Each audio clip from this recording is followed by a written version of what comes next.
Welcome to Moments with Marianne. I'm so delighted we're spending this time here today. We have an inspirational show coming right up with special guest Nik Sharma, and he's here today to share with us his new cookbook, Season, Big Flavors, Beautiful Food. Now, Nik is the writer, photographer, and recipe developer behind A Brown Table. Nik also has a weekly column called A Brown Kitchen, which appears in the San Francisco-Chronicle, and he has written for Taste, Food 52, Eatery, among many others. He was also featured in America the Great Cookbook, which contains recipes from 100 top chefs and cooks from the country.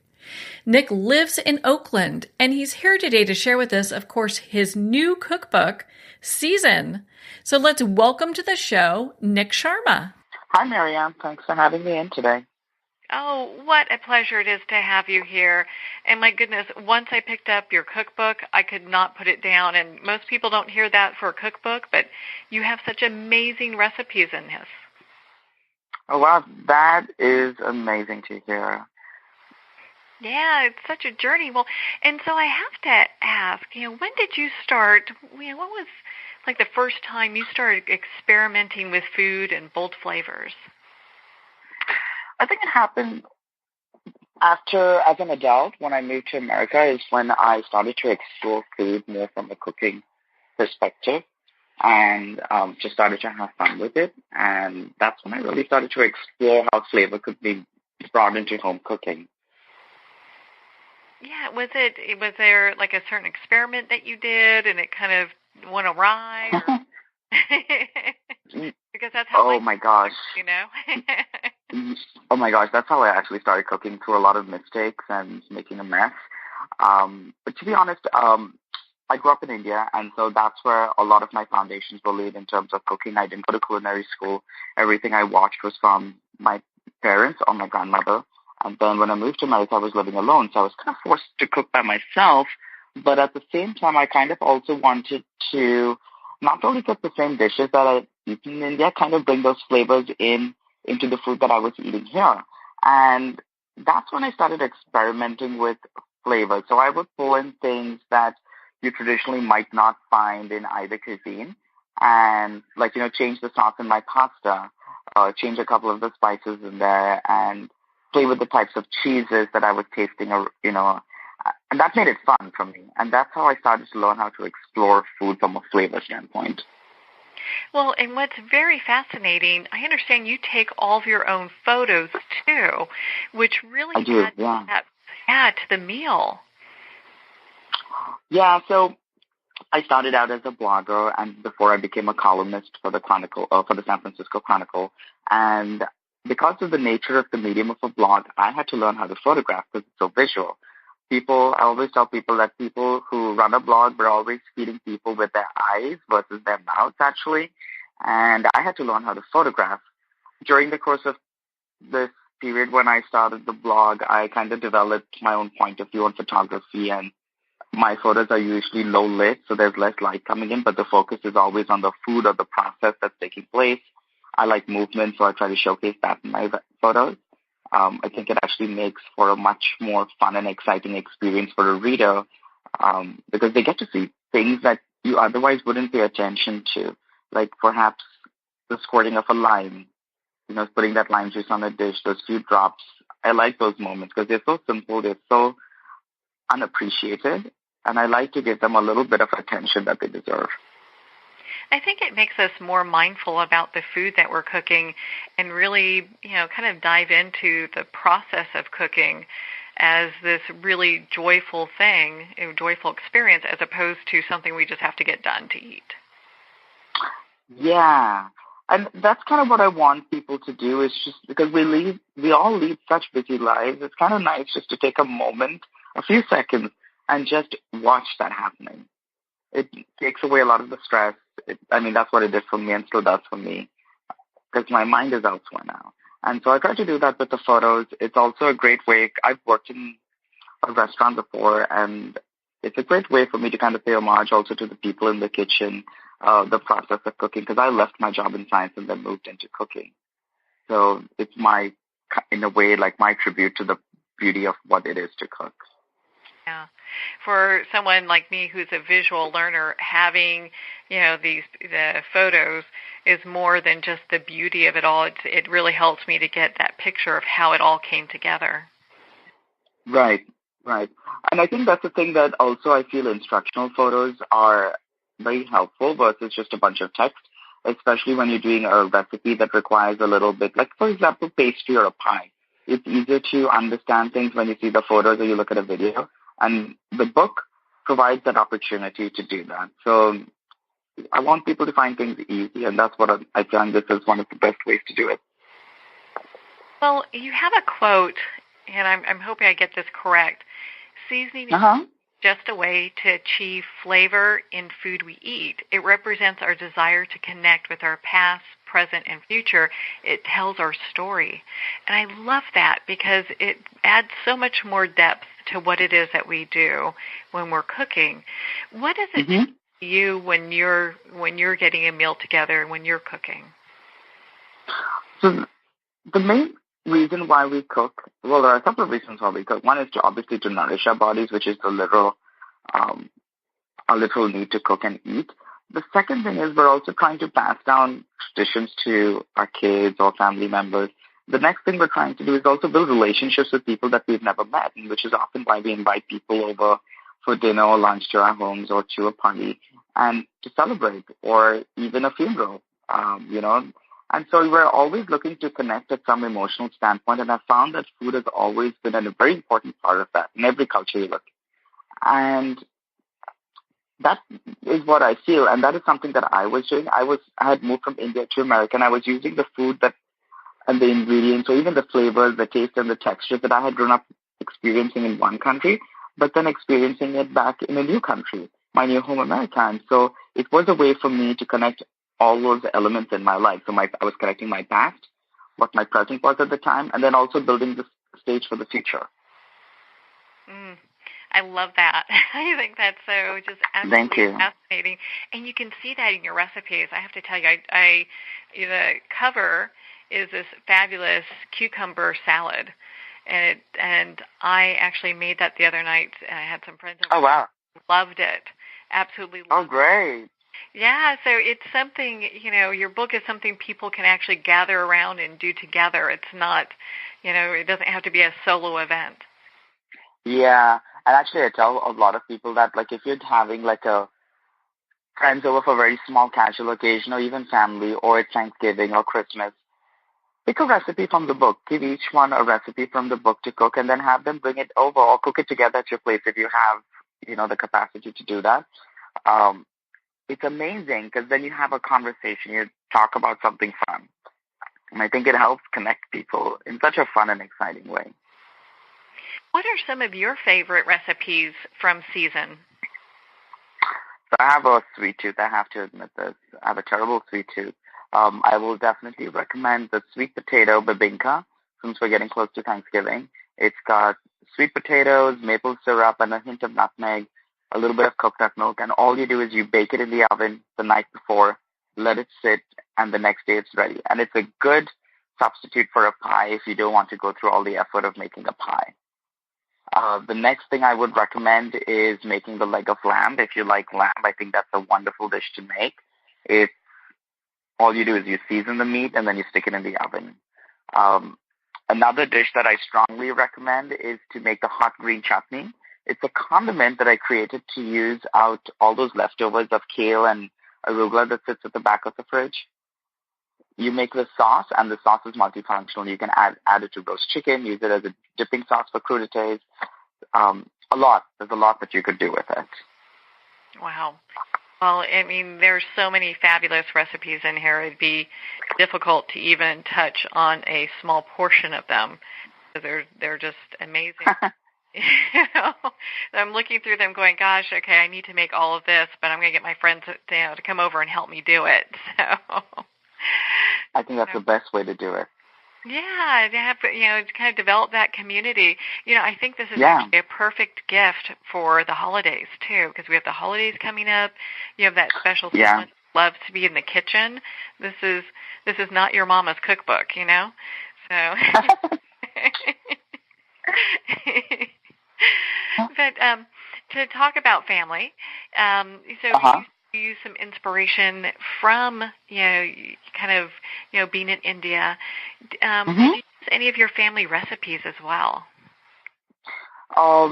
There is the potato chops, which I strongly recommend to people who love meat and potatoes. Start with that. It's one of the simplest and the easiest recipes in the book, but it's delicious. All you need is to make mashed potatoes, and you season them with salt and pepper. And then you take ground lamb, and if you don't like lamb, you could use ground beef, you could use ground turkey, ground chicken. You cook the meat separately, and then you create this kind of an envelope with the mashed potatoes. It's like a dumpling in essence.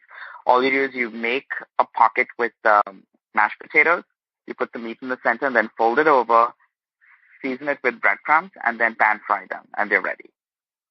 And it's delicious, and it's something that I grew up eating with, and I said, when I'm writing the book, I'm going to put that in there.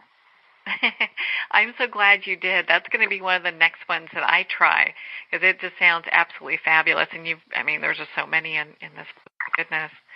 So when you're going to get a recipe together and you have something in your mind, do you head to a local farmer's market? Because I know San Francisco has a fabulous farmer's market. Do you head out that way and kind of collect the things that you think you're going to use? Do you already have the stuff at home? How does that work for you? So it either goes two ways. If I'm going to the farmer's market, I usually buy what's available there and then work with that. Because farmers markets are so seasonal, if I come up with something in my mind and it's not available, then I'm kind of thrown into a trap. But that's usually the way I proceed. If I'm coming from a standpoint where I know what the recipe is in my head, then I usually go to my local grocery store, which is called Farmer Joe's. And they have stuff that I need, and then that's where I go from. And just kind of go from there. And then when you're working to set everything up, to take the lovely pictures that you do, because I know you actually have won some awards for the photography that you do for your work here. Is it something that takes like all day for you to do, or is it you probably have it down that you could just do it in a snap right now, huh? With the book, it was hard because I have to admit I was also cooking, styling, and shooting, so I usually ended up doing 1 or 2 recipes a day. And then just to make sure that the photos were okay once they were uploaded, and otherwise I wasn't happy, I had to go back and reshoot. So it did take a while. Mm-hmm. Well, I can imagine when you're experimenting, you have a lot of friends that want to come over, right? Oh, it's a good thing, though. I always have friends over. I love to share food. Mm-hmm. Well, that's what makes this book such an amazing book, because it really is about kind of community and getting together with people. Yeah, and I think, that's one of the things that books are so powerful, especially cookbooks, because they take a lot of the elements of the barriers that some people feel, when they go to someone's house, like, oh, should I do this? I'm stressed out. Is my dish going to look okay? But food kind of, when you're at the table, people don't really think about those things because you're having fun. And I think that's something that needs to be appreciated more. And I'm so happy that people looking at this book as more from a community perspective and trying to build relationships with people, because that is such an amazing thing and something we really need right now in the world. Yeah, without a doubt. Without a doubt, is really to kind of invite our neighbors over and have more of that community meals where we're getting to really know people next door. Yeah, and we used to do that like a couple of decades ago. For some reason, it kind of went away. Well, I think it's something your book will help bring back, because I really enjoyed Season. I thought it had so many great recipes where you can have somebody do some cutting, maybe chopping up some like celery or Yeah. getting it all together. Yeah, yeah. And, your kids, if you have kids at home, get them involved. Kids love to cook from what I've seen with my friends, and it's just so much fun. Mhm. Without a doubt. Without a doubt, they can everyone could get involved and just enjoy that whole process. Well, and I wanted to ask you also. I know that you've been writing a recipe column for the San Francisco Chronicle. How long Yeah. have you been doing that? Because with recipes like this, I'm sure they've been holding on to you for a long time. So I've been writing the column for about 2 years, and I try to keep the content. I was working on the book, and I was writing the column at the same. They were happening simultaneously, so it was an interesting process as a first-time author to kind of separate myself from both and make sure that the content wasn't spilling over, because I like to have different content everywhere. It was a challenge, but it was also a fun challenge just to be able to first have that ability and the platform to do that, but also at the same time kind of teach myself, okay, this is what I can do here, but this is better for the book. And I think once I figured that out, it became a much easier process. Yeah, so you had like some recipes you're thinking, okay, this is going to be perfect for my column, and other ones right. were going to be just perfect for the book. Yeah, exactly. Because they reach different audiences also. And it was fun because I'm learning with the people that are reading the column simultaneously, what they like, what they don't like, what's available, what's not. So it was actually an amazing process. That's actually pretty interesting, especially because I know that you're kind of known for this experimentation kind of philosophy in your cooking. Is that kind of why you've had so much success, because you're doing something that's kind of out of the box? I think one of the things I really try to find out what people really want from me as a writer when I'm creating a recipe. And I think, writing the column, writing a blog, and then writing the book really helps me connect with them. And that's also the most fun bit for me, because it's not just me creating something in my room and then sending it out to the world. It's me basing those ideas on what they want and what I'm seeing, what they really desire. And I think that's, for me, the best part, because I'm doing what people want me to do, but I'm also doing it in my own way.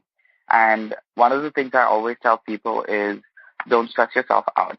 And I think home cooks, we're always stressed out about whether we have to impress people when they come over, or everything has to succeed the first time. And I tell people directly that, hey, when I became a home cook, I'm self-taught. And then I did go and work in a pastry shop. But the thing is, you learn from your mistakes. You'll never remember anything you succeed at. So it's okay to fail. And if it doesn't work the first time, do it again. Do it in your own way. And you'll remember and understand why it didn't happen. Yeah. I can look back on some of my cooking oopses, where things kind of all came out not right, or nothing looked like the picture, Oh, yeah. That's a big thing. It doesn't match the photo. Yeah, I've made a few pies that looked absolutely nothing like the picture whatsoever. I'm like, I think I need to take this back to the drawing board. I must have missed something. And that's why I really appreciate the photos that you have, because it kind of helps people along the way to kind of getting an understanding of what it's supposed to look like, Yeah. That's one of the things. I really, really, really want to be like a champion for the home cook. And so whatever way I can make things easy. I'm also a lazy cook, and I'm pretty open about this. I love my blender because I can add things to the blender. I love instructional photos because it's easier for me also to remember what's happening. It's also easier for me to write about it then. I just want people to have fun in the kitchen versus walking in and looking at it as like a room of torture or stress. You know what? Sometimes it feels like that for me. I get it, but with yeah, you kind of walk in and go, oh, good Lord, how's this going to come together? But yeah, with your pictures and the way you have it, it just makes it easy. And I love, because you also get your hands in there. You're working with that food, Yeah, and I want everyone to kind of imagine themselves in the kitchen. That's one of the reasons I do that, because once you see someone in those photos, and I really don't show my face too often in those photos, but I think the hands it's neutral. Everybody sees it, and they can see themselves in the kitchen cooking, and that is what I want. I think that's a great place to be, not stressed, enjoying cooking, having it as a community, and of course, having people pick up your book, Season. Nik, where can people connect with you and be part of your community? Yeah, so people can connect with me on Instagram. My account is abroundtable. You can also find me on my website, which is www.broundtable.com. And then they can connect with I know you have a blog from there, and right now right. I'm staring down some cookies on your blog that look amazing. So I'm adding all this to my I need to cook this list, because it looks you make it look fun and easy to do, and I appreciate that about you. Thank you. I really love hearing people when they say that, because that's what I really want to achieve. Yeah, well, you've done it so well. You really have. Well, Nik, thank you so much for taking the time to be on the show with us here today. Thank you for having me on today. It was wonderful talking with you. Well, thank you so much, Nik. It has been such a pleasure to spend this time with you, and of course, to talk about your new cookbook, Season. Big flavor, beautiful food. Again, you can connect with Nik at abroundtable.com. It has fabulous recipes that have been tested. They not only look great, they taste great. So make sure to drop over there and check out his blog. Nik's book, Season, is also available on Amazon, Barnes & Noble, and of course, all indie bookstores. Well, we're at the end of our time today. I would like to thank everyone for tuning in. You're listening to Moments with Marianne. And remember, make every moment count.